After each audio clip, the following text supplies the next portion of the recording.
एक बार एक कुत्ते ने मुर्गे को ताना मारा कि तुम सुबह 4 बजे गांव को जगाना शुरू कर देते हो, बांग देना शुरू कर दे हो, तुम जानते हो तुम्हारा भविष्य क्या है?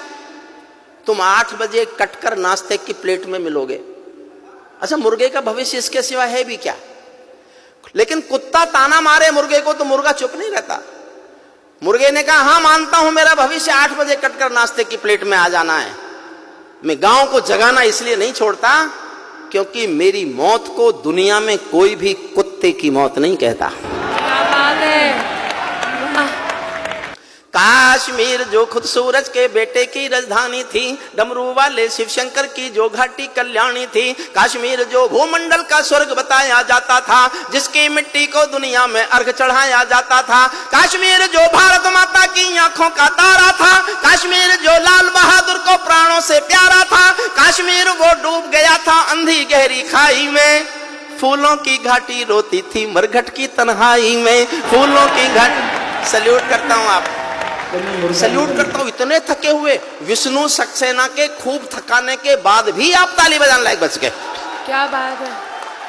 काश्मीर वो डूब गया था अंधी गहरी खाई में, फूलों की घाटी रोती थी मरघट की तन्हाई में, वो अग्नि गंधा मौसम मलबेला था, गंधों के घर बंदूकों का मेला था, मैं भारत की जनता का संबोधन हूँ, आंसू के अधिकारों का उद्बोधन हूँ, इसीलिए दरबारों को दर्पण दिखलाता फिरता था, इसीलिए दरबारों को दर्पण दिखलाता फिरता था, मैं घायल घाटी के दिल की धड़कन गाता फिरता था, मैं घायल घाटी के 29 साल मैंने 1990 में कविता लिखी थी।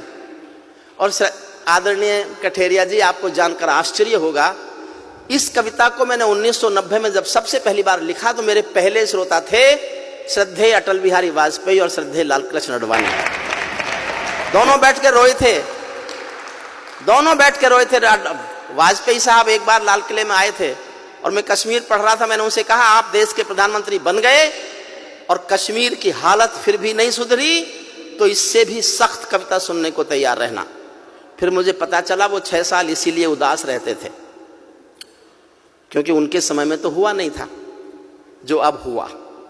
मन से सुनिए, मैं अपना मन पूरा इस कविता के साथ आपसे जोड़ना चाहता हूं। इसीलिए दरबारों को दर्पण दिखलाता फिरता था, मैं घायल घाटी के दिल की धड़कन गाता फिरता था, हमने नारों में गाया था सब कश्मीर हमारा था, जब जब भी छू कर देखा हिम चोटी में अंगारा था, काश्मीर था जहां तमंचे थे केसर की क्यारी में, काश्मीर था जहां तमंचे थे केसर की क्यारी में, काश्मीर था जहां रुदन था बच्चों की किलकारी में, काश्मीर था जहां तिरंगे झंडे फाड़े जाते थे, 47 के बंटवारे के घाव उघाड़े जाते थे, काश्मीर था जहां हौसलों के दिल तोड़े जाते थे, खुदगर्जी में जेलों से हत्यारे छोड़े जाते थे, खुदगर्जी में जेलों से हत्यारे छोड़े जाते थे, अपहरणों की रोज कहानी होती थी, धरती मैया पानी पानी होती थी, झेलम की लहरें भी आंसू लगती थी, गजलों की बहरें भी आंसू लगती थी, मैं आंखों के पानी को ललकार बनाता फिरता था, मैं आंखों के पानी को ललकार बनाता फिरता था, मैं घायल घाटी के दिल की धड़कन गाता फिरता था, मैं घायल घाटी के दिल की। काश्मीर था जहां गर्द में चंदा सूरज तारे थे, झरनों का पानी रक्तिम था झीलों में अंगारे थे, काश्मीर था जहां फिजाएं घायल दिखती रहती थी, गर्म हवाएं घाटी का राशि फल लिखती रहती थी, काश्मीर था जहां दरिंदों की मनमानी चलती थी, घर घर में एक 56 की दर्द कहानी चलती थी, काश्मीर था जहां हमारा राष्ट्रगान शर्मिंदा था, समर्थन करना जी भर के करना, काश्मीर था जहां हमारा राष्ट्रगान शर्मिंदा था, भारत माँ को गाली देकर भी खलनायक जिंदा था, भारत माँ को गाली देकर भी खलनायक जिंदा था, काश्मीर था जहां देश का सिर झुकाया जाता था। और जिस दिन ये घटना घटी मैंने उस दिन पंक्ति लिखी थी, समझ जाओ किसी को पिछली याद हो तो समर्थन करना। काश्मीर था जहां देश का मान गिराया जाता था, मस्जिद में गद्दारों को खाना भिजवाया जाता था, गूंगा बहरापन ओढ़े सिंह, गूंगा बहरापन ओढ़े सिंहासन था, गूंगा बहरापन ओढ़े सिंहासन था, लूले लंगड़े संकल्पों का भाषण था, फूलों की घाटी लाशों की मंडी थी, फूलों की घाटी लाशों की मंडी था, अनुशासन का पूरा दौर शिखंडी था, अनुशासन का पूरा दौर शिखंडी था, मैं इस कोढ़ी कायरता की लाश उठाता फिरता था, मैं घायल घाटी के दिल की धड़कन गाता फिरता था, मैं घायल घाटी के दिल की। हमको 2 आंसू नहीं आते थे अनहोनी घटना पर। 89 में 4.5 लाख कश्मीरी पंडित कश्मीर से मारपीट कर निकाले गए, उनकी बेटियों के साथ बलात्कार किए गए, संपत्ति छीनी गई, घरों में आग लगाए गए। अपने दिल पर हाथ रखकर सोचना, क्या दुनिया के इतिहास में इससे बड़ी कोई मॉब लिंचिंग हुई है क्या? आज किसी की गलती से एक हत्या पर देश में शोर मचा देते हैं, ये मॉब लिंचिंग है, होनी नहीं चाहिए, मैं समर्थन नहीं करता उसका। लेकिन 4.5 लाख लोगों का घर से बाहर निकाल देना अगर मॉब लिंचिंग नहीं थी तो हिंदुस्तान में कोई मॉब लिंचिंग होती नहीं। हमको 2 आंसू नहीं आते थे, मेरा साथ देना, मैं इतिहास खोल रहा हूं। हमको 2 आंसू नहीं आते थे अनहोनी घटना पर, थोड़ी सी चर्चा होती थी बहुत बड़ी दुर्घटना पर। राजमहल को शर्म नहीं थी, घायल होती छाती पर, भारत मुर्दाबाद लिखा था श्रीनगर की छाती पर। मन करता था फूल चढ़ा दूं लोकतंत्र की अर्थी पर। भारत के बेटे निर्वासित हो गए अपनी धरती पर, भारत के बेटे निर्वासित हो गए अपनी धरती पर। वे घाटी से खेल रहे थे गैरों के बलबूतों पर, जिनकी नाक टिकी रहती थी पाकिस्तानी जूतों पर। कश्मीर को बंटवारे का धंधा बना रहे थे वे, कश्मीर को बंटवारे का धंधा बना रहे थे वे। जुगनू को बैसाखी देकर चंदा बना रहे थे वे, फिर भी खून सने हाथों को न्योता था दरबारों का। जैसे सूरज की किरणों पर कर्जा हो अंधियारों का, जैसे सूरज की किरणों पर कर्जा हो अंधियारों का। कुर्सी भूखी थी नोटों के थैलों की, कुर्सी भूखी थी नोटों के थैलों की, कुलवंती दासी हो गई रखेलों की। एक नाम लेता हूं कविता में, उसका नाम सुनकर आपके दिल में आदर की, प्यार की, सम्मान की हिलोर उठे तो उस हिलोर को तालियों में बदल देना। कुर्सी भूखी थी नोटों के थैलों की, कुलवंती दासी हो गई रखेलों की। घाटी आंगन हो गई खूनी खेलों की, बहुत जरूरत थी सरदार पटेलों की, बहुत जरूरत थी सरदार पटेलों की। मैं घाटी के आंसू का संतरास मिटाता फिरता था, मैं घायल घाटी के दिल की धड़कन गाता। एक छंद पढ़ रहा हूं साहब।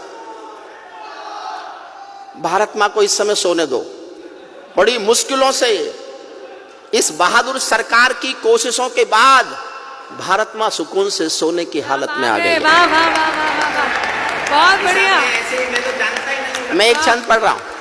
जब चौराहों पर हत्यारे महिमा मंडित होते थे, जब चौराहों पर हत्यारे महिमा मंडित होते थे, भारत मां की मर्यादा के मंजर खंडित होते थे। जब कृष भारत के नारे थे गुलमर्गा की गलियों में, शिमला समझौता जलता था बंदूकों की नलियों में। तो केवल आवश्यकता थी हिम्मत की खुददारी की, तो केवल आवश्यकता थी हिम्मत की खुददारी की।